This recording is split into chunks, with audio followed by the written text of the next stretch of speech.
nggak ada di kamusnya, dia akan balik ke Eropa lagi, dia bilang. Gue mau mati di Asia gitu. Iya, Iya. seriusan. Maksudnya udah nggak ada happy-happynya gitu dia. Hmm.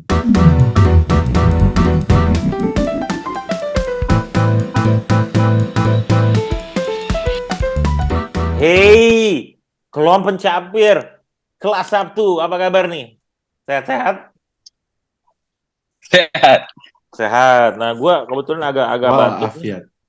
Gue batuk, jadi gue Wah, menggunakan Fisherman Friends ya. Oh, teman-teman iklan, nelayan. iklan nih, iklan nih.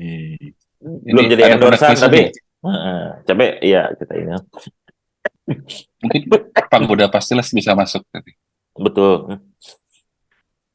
Masuk di sini. Thank you Fisherman Friends atas. Oke, Teman-teman tukang ikan. gimana nih teman-teman? Eh, kan udah malam nih kalau di Indonesia. Tapi cuacanya cerah atau gimana nih akhir-akhir ini? Hari ini agak hujan ya kayaknya ya. Agak hujan ya? Tadi sempat Hujan-hujan. hujan siang, Hujan. sempat hujan. Hmm, Terus sore sih kayaknya udah aman. udah aman ya. Jaksel, Bintaro, Ayo, DST Selatan kan? Dan Jakarta, sekitarnya. BSD ya? sejak. Dan selatan Jakarta. Hmm. Di sini mulai terang. Jadi suka ada Hah? terangnya walaupun masih dingin, tapi mulai Heeh. banyak matahari. Jadi asik Oh, lagi asik-asiknya gitu. dong. Ya? Asik banget. Jadi terang tapi dingin gitu. Jadi makanya gue dulu kan suka bingung Oh, kenapa orang tuh cerah gini tapi kok pakai jaket gitu. Jadi emang dingin. Jadi ada dingin dan ada ini. Gitu. Menarik nih. Kan ya. suhu berapa derajat, Bet? Mungkin 0,1 lah. 0,1 gitu. Wih, jadi ini Gitu. dong, apa namanya, salju dong. Salju ada kemarin tadi malam atau 2 hari yang lalu salju terus udah gitu. Tapi di tempat gua memang nggak terlalu banyak sih. Itu Cocoknya menghindari pakai atas-atas. marjan. Kayak marjan. Marjan Iya. bodoh, Wah, hirup cita rasa tersendiri, dibuat dari gula murni. bermutu tinggi. Gue gak tahu lagunya, jadi gue gak bisa ikutan. Lu gak bisa ya? Lu gimana lu? Itu Halo. sebentar lagi kan bulan puasa suka ada tuh iklannya. Iya. Oh iya. Itu bisnis cycle-nya marjan gimana ya? Mereka cuma setahun sekali doang. Hmm. Peak-nya itu ya. Sisanya Peaknya. mereka ngapain ya? Ya mungkin ya kalau Sisanya setahun dia, itu bisa ngambil. iya, jual roti di ini, di Pati Ukur katanya. Jadi ingat dulu Mang Ade bilang gitu, Oh, kata dia. Oh ya? Jadi dia jualan tuh 11 bulan di Pati Ukur. Pas Hmm. lagi bulan puasa tuh dia hilang. Karena Hmm. dia ke kampung jualan es kelapa muda. Hmm. oh, Gitu. Nah, Pakai gitulah. marjan ya ininya ya. ya. Gue Nah, gue tahu Marjan di Badung. Gimana? Dia jualan perkedel kalau ya, malam hari. Perkedel yang itu. nggak boleh disebutkan namanya atau gimana? Perkedel Voldemort. Oh, perkedel itu dan marjan itu ya. Luar biasa. Memang sebuah fenomena ya ini. Nggak ngerti gue. Oke, nah, gue belum pernah nyobain loh itu. Katanya sih gak enak. Kayaknya Biasa biasa aja. aja ya. Oh, Iya. oke. Mungkin Dan viral cenderung aja. basi. Karena Iya, namanya aja ya, mungkin orang jadi pengen ke sana gitu. iya, iya. Udah Dari lagi gak ngomong usah. marjan sampai jadi perkedel gitu. Oh iya. Iya. Tapi gue Ada tahu Loh, sih titik-titik itu apa, titik si Voldemortnya apa gue tahu. Nah, terus. nah, jadi menarik aja gitu. Apa namanya? Ya betul sih mungkin apa salju tinggal diberikan sirup marjan itu merupakan sebuah ini apa es oyen lah ya mungkin ya. Jadi es serut jadinya. kurang nangka aja mungkin di sana ya. Iya betul, nangka agak sulit. Terus tapi ada jelly-jellynya itu ada. Nah, Oke, Tapi jelly. Pin, huh? kalau ngomong-ngomong salju, ini kan Huh? ya apa ya, buat apa mungkin gara-gara salju Huh? gitu ya, banyaknya karena negara-negara di sana turun salju itu yang menyebabkan negara-negara di sana tuh lebih makmur daripada negara-negara yang tropis ya. Konon Wah, ini katanya memang transisinya ada. bagus sekali. Saya Ah, setuju. Konon gimana? katanya ada. Konon katanya Oh, ada salah satu yang gue baca, gue lihat sih, gue tonton. Karena kalau salju kan negara ini mungkin setengahnya itu adalah gelap, dingin, jadi orang nggak terlalu banyak keluar rumah. Ngapain lah kan mereka nggak keluar rumah ya? Jadi kan ya beda-beda makanya. Ada yang kalau dingin di negara tropis ngapain gitu ya. Kalau di sini ternyata orang banyak yang belajar, Oh, capability, learning gitu-gitu Oh ya. iya? Jadi mereka hmm, meningkatkan capacity-nya mereka biar gitu. Nah, itulah salah satunya kenapa kita juga hari ini ingin tertarik ya. Kenapa sih negara-negara di daerah Nordics ya atau negara-negara yang di area utara Eropa. Itu Nordics itu ada beberapa. Kalau nggak salah, nanti gue cek lagi ya. Tapi Norway, Denmark, Swedia, Norwegia, Finlandia, sama Finlandia. Iceland iya, kalau nggak salah ya. 5. Iceland termasuk ya, Iceland. Nordik ya. Gitu. Soalnya ada Nordik, ada Skandinavia gitu. Beda itu tuh. Oh, beda, beda Norway sama Beda. Skandinavia tuh. Skandinavia tuh apa gitu. Nanti gue juga ada ini. Iya. Nggak terlalu ini, tapi kalau nggak salah Nordik tuh. North tuh apa? Asal katanya apa? North, Bahkan utara, North Finlandia, kali ya. ya mungkin. Bahkan Finlandia itu kayaknya apakah Nordics atau bukan? Ya mungkin dia bukan. Coba kita Nordic country. Nah, Nordic country itu adalah tuh kan, nggak semua Nordic countries. Denmark, nih gue share ya. Apa sih Nordic country? Hmm, Mungkin kita bisa share dulu ya, teman-teman ya. Apa sih Nordic country gitu. Nah,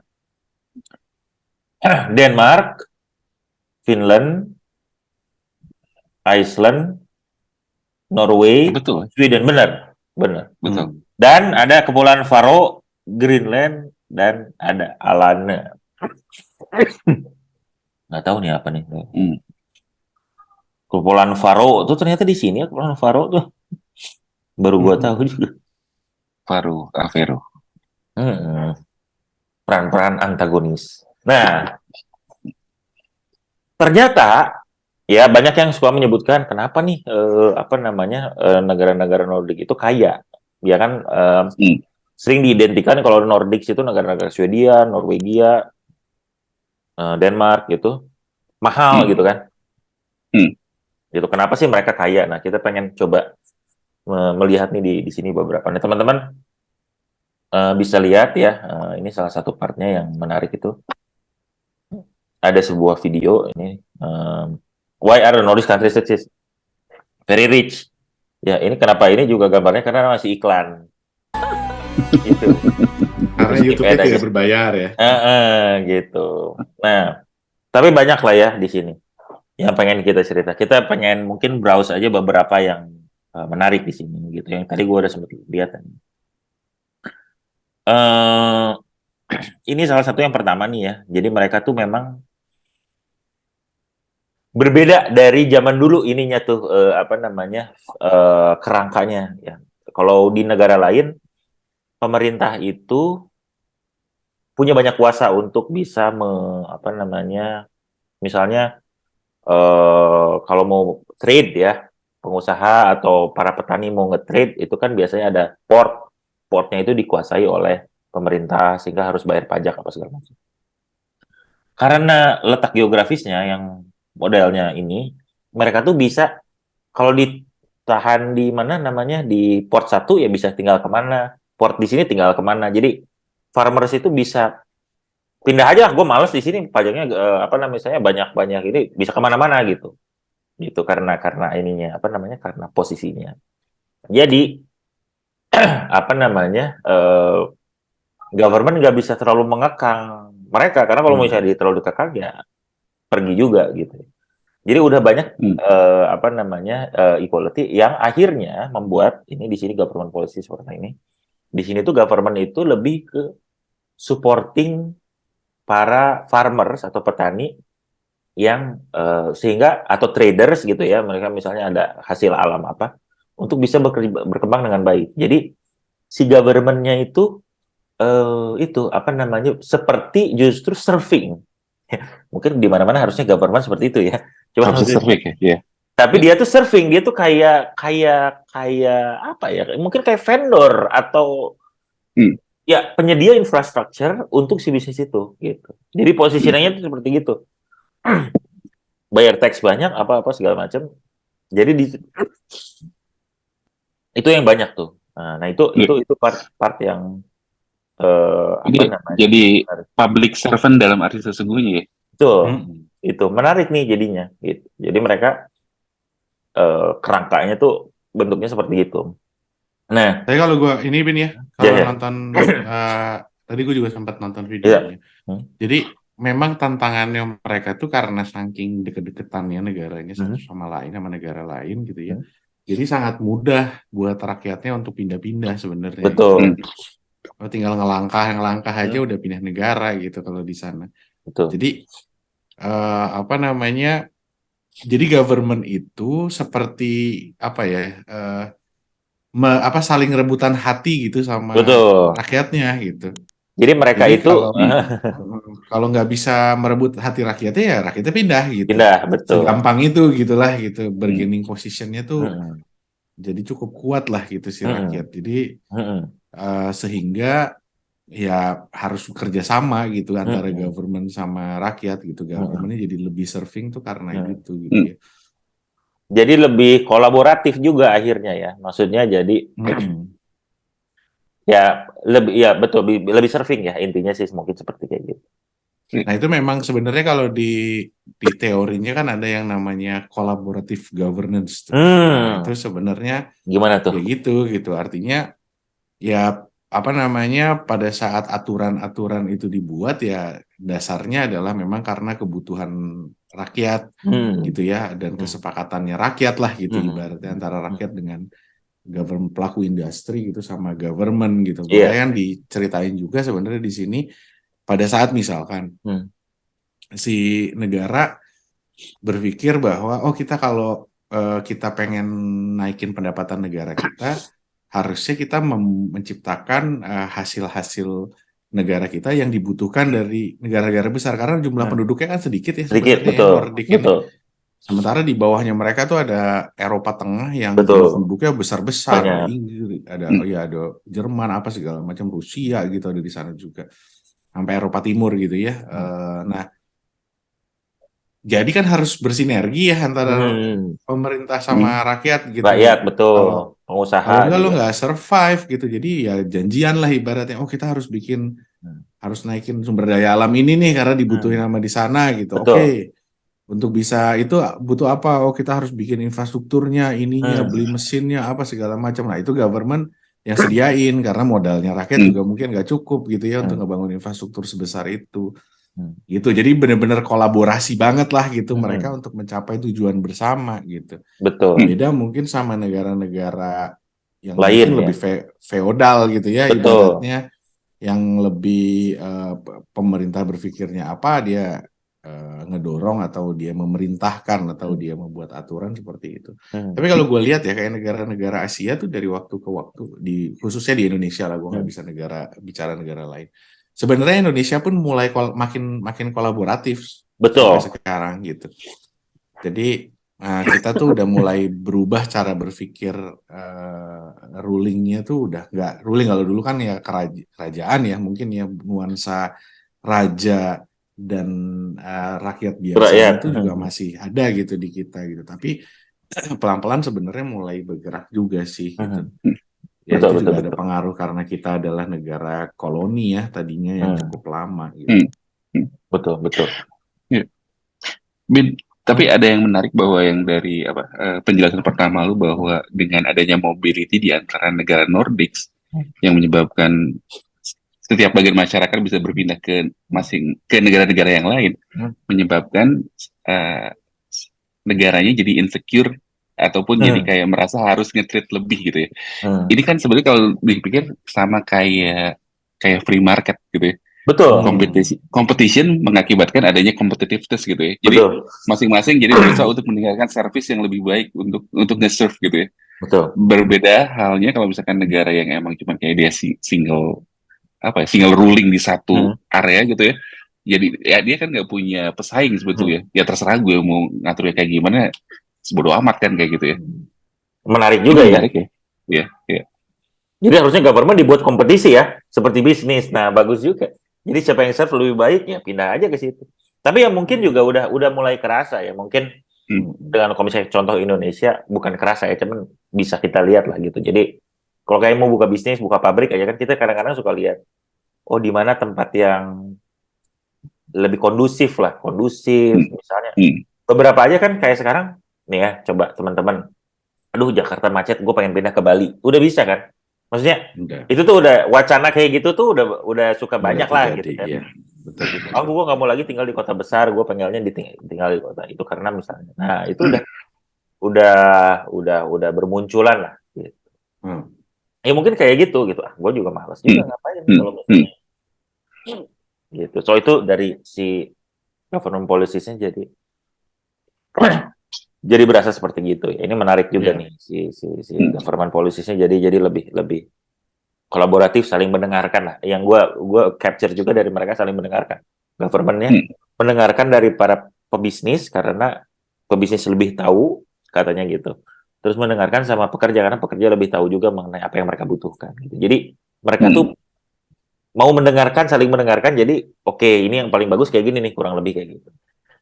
Itu karena di sini gitu ya, fasilitator betul karena unionnya kuat juga di sini, serikat pekerja gitu-gitu aja kuat. Gitu. Jadi mereka juga ensure bahwa orang tuh oke gitu. Nah, yang menarik adalah jadi ternyata ya ada beberapa konsep yang difikirkan. Jadi misalnya if we taking care of everything lebih baik itu akan lebih baik gitu. Jadi misalnya kenapa parental leave banyak? Kenapa parental leave libur melahirkan itu ya panjang gitu itu ya? panjang di sana. Pertama katanya kalau misalnya ayah ibu lebih ada misalnya bisa sama gitu ya parental leave atau lebih panjang, anaknya bisa lebih keurus gitu.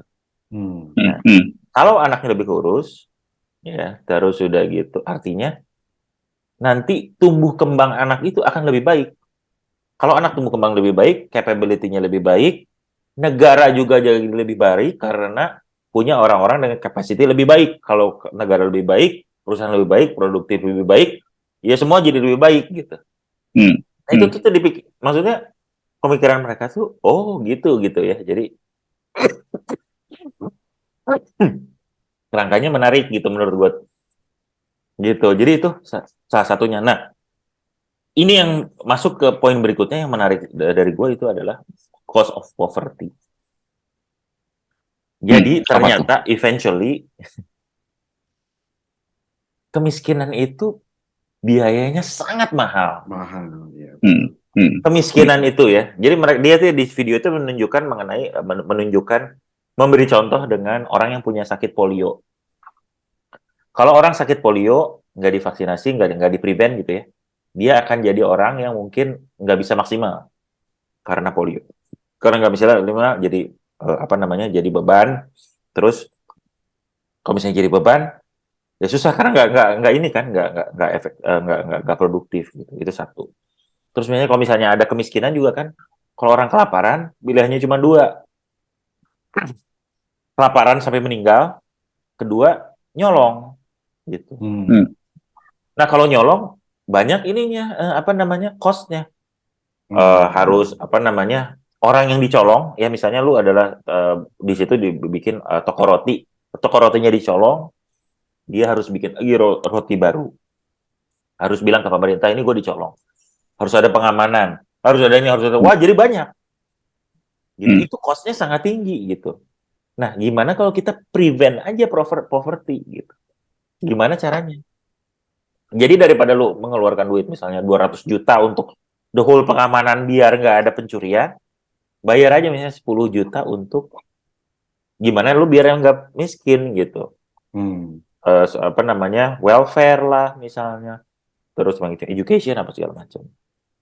Nah jadi makanya di sini ada gambarnya kurang lebih universal healthcare, education, housing for yang needs itu ada semua gitu. Jadi orang nggak ada yang sangat miskin karena inequality itu merupakan sumber dari segala macam sumber permasalahan gitu. Gitu. Inequality, apalagi inequality-nya dengan kelaparan sampai orang kelaparan ya. Maksudnya sampai orang tuh nggak bisa gitu, mau makan nggak bisa, mau itu kan susah jadinya. Gitu. Nah itu yang mereka take care benar gitu. Jadinya mereka nggak ada tuh cost of poverty gitu. Karena orang misalnya healthcare-nya nggak usah. Nanti ini menarik juga. Seluruh universal healthcare, education, dan housing itu mengurangi part yang namanya risk. Anjir, orang risk management ya. Intinya gini, kenapa mereka Nordic adalah salah satu negara-negara daerah di mana innovation per kapitanya paling tinggi. Karena apa? Karena mereka reduce the risk. Jadi orangnya tuh lebih mau untuk research. Kenapa? Karena kalau gue research nggak jadi, itu gue masih bisa bekerja, masih punya rumah, gitu. Di tempat lain mungkin riset, gimana gue juga makan udah susah gitu mungkin. Kalau riset gue gagal, gue jadi unemployed gitu. Padahal kalau misalnya di sini orang yang pengangguran pun diberikan bantuan gitu. Jadi si universal itu mengurangi resiko dari innovation sehingga orang mau innovate, orang mau jadi guru karena all of this basic needs-nya itu udah terpenuhi sehingga bisa fokus on development. Nah kalau education-nya bagus, tentunya orang-orangnya jadi lebih bagus, lebih produktif, lebih inovatif.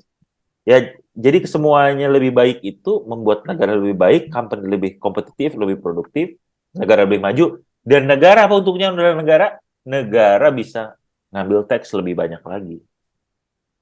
Gitu. Negara juga dapat banyak. Kayaknya, iya, kayaknya tapi ini ya agak susah, maksudnya gini. Kalau ngelihat di kayak Indonesia nih, ini kita bicaranya poverty ya. Poverty itu kan kemiskinan, bukan masalah kelaparan ya. Ini kan agak sedikit berbeda. Iya, bisa ya. Gue gini, kalau lo miskin di negara Nordik, maka mungkin lo nggak bisa hidup. Betul. Ya kan? Karena lo menghadapi musim dingin yang begitu beratnya. Betul. Gitu kan. Terus sumber makanan lo juga jadinya nggak mungkin lo punya makanan gitu. Agak beda sama kayak contohnya Indonesia. Betul. Kalau lo miskin lo tetap bisa makan. Jadi di Indonesia itu tidak ada yang orang mati karena kelaparan atau karena kedinginan. Sangat sedikit lah ya. Karena dan kita juga Gue rasa nggak ada. Gue rasa nggak ada. Bukan hanya karena alamnya, karena sosialnya juga. Masih saudara. Dua-duanya ya. Gitu betul. Dua-duanya. Betul. Dan sejelek-jeleknya kita tuh ibaratnya kalau ya lo nggak mungkin nggak bisa makan lah. Iya, betul. Karena nanam apa aja bisa tumbuh. Betul. Kalau dari zaman dulunya kayak gitu ya. Iya, gitu bisa makan gitu. Di Indonesia itu pasti bisa makan gitu. Nggak mungkin nggak bisa makan. Betul. Gitu. Kayaknya itu yang juga jadi agak susah ya. Karena ya basic needs-nya sebagai manusia untuk bisa hidup sebenarnya bisa hidup. Tapi hidupnya miskin gitu. Menarik bisa nih, punya menarik. pendidikan, ya kan, dan lain-lain gitu. Jadi bukan life and death situation ya? Bukan life and death situation. Betul. Gitu. Itu yang mungkin agak sedikit berbeda juga. Dan itu malah ya kadang-kadang menurut gue kalau kemudahan itu juga menyebabkan kebodohan gitu. Karena kita banyak kemudahan, sebenarnya tinggal di Indonesia itu menurut gue banyak kemudahan ya. Di antara banyak tidak majunya atau banyak masalahnya, tapi tadi kemudahan itu juga cukup banyak. Banyak, gitu. Betul. Jadi gue baru nonton stand up komedinya Panji. Panji kan di New York sekarangnya, dia ada sedikit potongan menceritakan mengenai Indonesia, persis yang lu ceritain. Gitu. Kita itu bukan hunter and gatherer katanya. Jadi karena kita nggak ada beberapa musim, kita nggak ada planning. Kalau hunter and gatherer, kalau misalnya di sini kan, lu harus ngambil barang, misalnya cari binatang, berburu gitu ya, terus harus taruh gitu. Kenapa? Karena ya nanti musim dingin malu nggak bisa gitu, lu bisa mati kedinginan misalnya gitu kan. Harus taruh, harus mikir gimana caranya. Indonesia mah, hey, banyak itu, oke. Besok tenang juga, gue nggak akan mati benar gitu. Iya. Betul. In a way, fighting spirit kita juga agak kurang gitu Berbeza ya, ya. masalah ya Hmm. berbeza Betul. lah. Nah, itu yang jadinya apa namanya membuat mereka si country ini mungkin concern banget sama poverty kali ya. Mungkin karena buat mereka emang beneran bisa mati ini orang gitu ya, kalau misalnya nggak ada, lu nggak ada duit ya lu mati gitu mungkin ya. Nggak ada rumah, kedinginan apa segala macam, jadi beneran diperhatikan gitu. Nah, apa namanya, di beberapa kerangka mereka juga ada nih mengenai ini kan free healthcare, education udahlah sama ya semuanya. Terus healthcare and education juga kalau Nordics itu semua orang sama. Beda nih sama kayak Amerika katanya, gimana kalau mereka tuh apa namanya, lebih banyak orang yang, jadi misalnya gini, EU aja kalau negara Eropa itu mereka pensiun itu udah harus kerja dulu berapa lama baru dapat pensiun, bisa dapat pensiun, eligible lah gitu ya untuk pensiun. Nah, sedangkan kalau misalnya di sini itu ya semuanya orang akan dapat gitu. Ya, regardless apapun gitu. Jadi intinya mereka ada. Jadi mereka beneran si basic itu memang di take care oleh si apa namanya, sama negara. Gitu. Jadi itu beberapa part yang membuat mereka tuh jadinya kaya. Nah, beberapa negara Nordics juga tadi hubungannya dengan free healthcare and excellent education, karena banyak inovasi, mereka itu memang fokus sama barang-barang yang jadi high end lah, gitu, luxury, high value, gitu. Karena mereka ya harus tetap maintain bisa gaji orang gede, gitu kan. Jadi mereka nggak bisa, mereka harus maintain. Nah, itu bisa disupport, dan gimana caranya ya disupport dengan innovation. Jadi nyambung itunya sama sama keinginan itu gitu. Tapi jadi make sense ya, Ben. Maksudnya mungkin kayak di Nordics country natural resource-nya mungkin nggak terlalu banyak. Kayak misalkan kayak di Norway mungkin ataupun Iceland ada Minyak, natural gas atau minyak segala macam gitu ya, resource gede. Tapi mungkin di yang lain-lain mungkin nggak ada kali ya. Jadi nggak terlalu akhirnya ya, mungkin betul. ya nggak terlalu. Tapi mungkin ini jadi basic dari human itu mungkin keluarnya dari itu kali ya.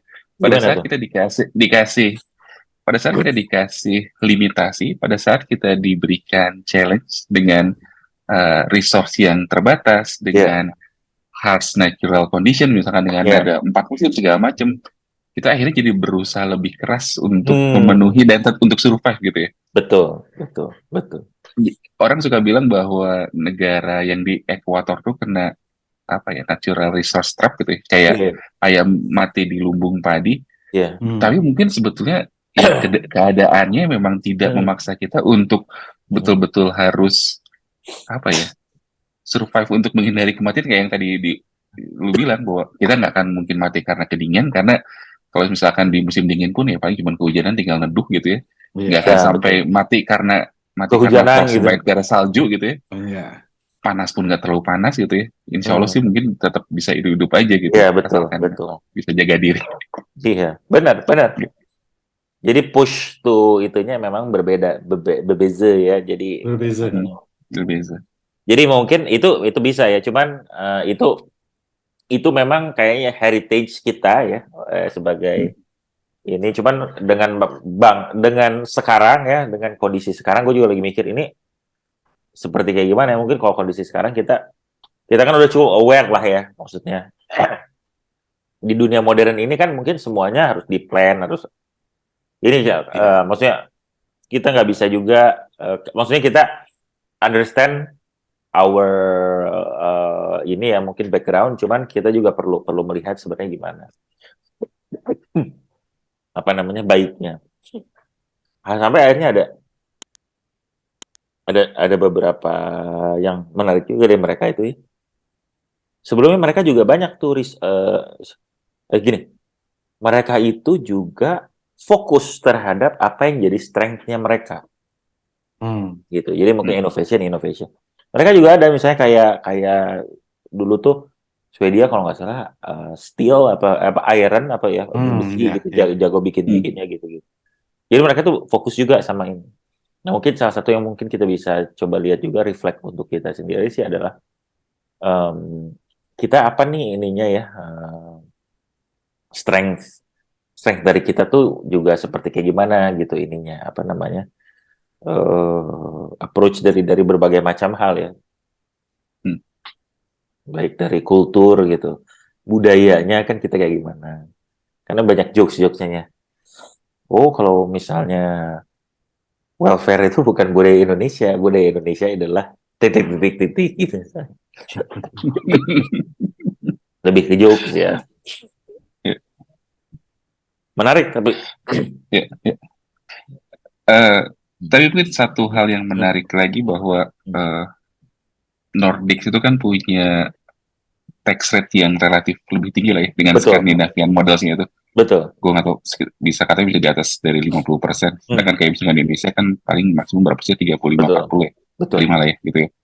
Eh, tapi mungkin perbedaannya adalah yang lu bilang tadi bahwa negara yang betul-betul menjadi public servant yang melayani apa rakyatnya itu akhirnya mungkin menjadi punya culture governance yang lebih bagus. Jadi uang yang diambil dari rakyat gitu ya, itu emang betul-betul dipakai oh itu ya semaksimal mungkin untuk misalkan betul ya mensejahterakan betul rakyatnya lagi betul untuk betul mencapai si equality dan si equity-nya itu. betul jadi Di saat eh, ya, apa namanya kayak ya corruption itu very low ya ya, tapi yang lu bilang tadi Wan itu benar. Jadi gini di akhir dari video ini ditunjukkan what is the challenge for them now exactly itu ya. tax Hmm, jadi banyak nih company-company yang mulai bergeser kegedean ya. Ya. aduh kayaknya kegedean nggak ini lagi apa namanya nggak cost efficient mungkin jadi pindah ke negara-negara lain yang mungkin lebih Hmm, friendly mungkin ininya ya gitu cuman konon katanya ya dari di si video ini juga cerita jumlah biliuner paling banyak itu di Nordics gitu hmm, gitu jadi banyak yang orang yang kaya juga banyak jadi mungkin ya so far masih akan ke inilah ke masih bisa sih kali ya. Tapi nggak tahu nih ke depannya itu satu. Kedua ya seperti negara-negara maju atau apa ya, yang maksudnya di mana karena welfare state kan pensiun itu kan ada beban kan. hmm, Kalau angkatan kerjanya udah semakin banyak yang tua, kita punya nggak angkatan kerja yang bisa support? Si negaranya punya nggak hmm, angkatan kerja yang support untuk nanti dia membiayai ya cost dari ininya gitu. Dari situ itu kan kayaknya di beberapa negara banyak ini ya Jepang kayak gitu-gitu kan angkatan kerjanya hmm, semakin tua gitu so it's the challenge ya nggak sempurna juga kalau Indonesia kan misalnya kayak sekarang menuju bonus demografi gitu ya kalau mereka mungkin piramida udah terbalik kali gitu misalnya orang Iya, benar. banyak yang tua hmm, terus begitu kan pajaknya jadi habis untuk itu sedangkan mungkin yang cari duit di bawah juga gitu itu there's a concern juga kan gitu dan mereka kan harus selalu jadi kompetitif kan gimana caranya gitu gitu jadi bikin inovasi-inovasi jadi ya ada tantangannya sendiri juga ya cuman pada saat ini inilah yang mereka buat jadi apa namanya buat mereka jadi kaya lah ya gitu dan jangan lupa mereka hmm. penduduknya sedikit Ya, penduduk mereka itu sedikit ya yang ini kan mungkin ya. cuman berapa 5 juta apa gitu 10 juta udah satu negara gitu kita ada 276 juta tentunya tantangannya juga berbeza cuman kita bisa belajar menurut gue ada beberapa hal yang bagus menurut gue ya kayak BPJS at least ya Hmm, universal healthcare Iya, itu iya. kan ya enggak ya, ya, itu ya, tuh ya. menurut gue itu game changer lah gitu jadi orang tuh bisa apa ya itu banyak membuat ini lah banyak banyak ininya banyak apa ya namanya ya dengan segala macam kekurangan dan kelebihannya tapi menuju kepada sebuah keadaan di mana orang itu ya itu tadi lebih berani untuk bisa berinovasi misalnya gitu terus mengurangi risk gitu. Jadi mungkin inequality-nya juga jadi nggak ini. Gitu teman-teman. Jadi di tiap negara dan tiap daerah kita bisa belajar. Yang penting adalah belajar. Mensana in corpore sano. Ya. Apa aja. Oke. Lu kesana, gue kesono. Oke teman-teman. Jadi itulah sekelumit ya mengenai kenapa Nordic country itu kaya ya. Jadinya kita pengen coba memberikan. Pengen pindah ke Nordic, enggak ya? Nah, beneran ya, Tapi- gitu. Tapi bukannya lagi isu gede ya, gue Iya, iya. gara-gara banyak pengungsian ke Nordic kan. Iya, banyak. Itu juga apa namanya sebuah ininya mereka ya. Sebuah apa ya? Ya namanya ada isu lah. Gitu. Beberapa Ya, negara tapi kan emang, ada. kalau lihat beberapa omongannya ya orang-orang orang Eropanya sendiri atau bahkan orang-orang Asia yang ke Eropa tuh emang Eropa lagi tidak healthy enough untuk ditinggalkan lah. Itu yang menyebabkan banyak yang larinya ke Asia, Iya mungkin ke Nordic juga gitu ya. Southeast Asia is where the action happen. Nah, ini. Ya, The future is here. Future iya. is there. Southeast Asia. ASEAN. Gue ada temen gue yang orang Polandia belajar di Inggris, sekarang tinggal di Singapura. Dia bilang juga gitu. Dia bilang ya gue nggak ada di kamusnya dia akan balik ke Eropa lagi. Dia bilang gue mau mati di Asia gitu. Iya, seriusan. Maksudnya udah nggak ada happy-happynya gitu dia. Kondisinya udah nggak enak banget katanya. Dekatnya di London aja dekat.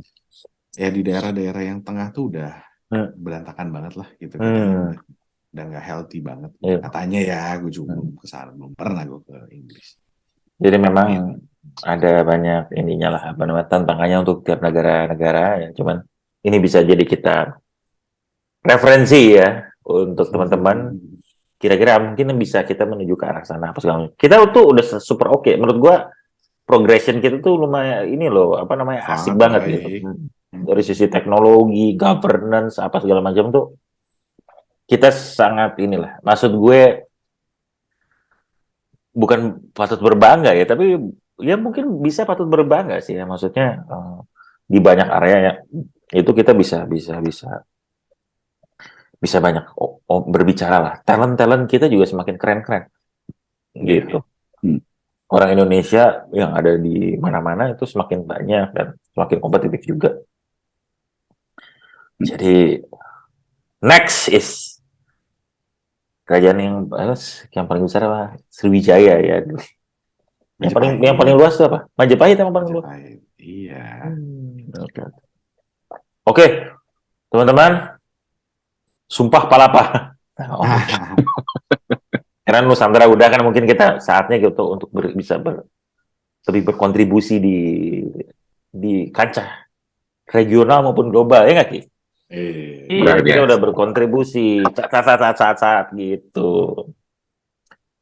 Oke, kalau mencapir sampai ketemu. Kalau ada ide-ide silahkan ya share di komen biar kita bisa diskusi lagi. Siapa tahu ada insight biar kita makin jadi negara yang makin asik. Bye-bye.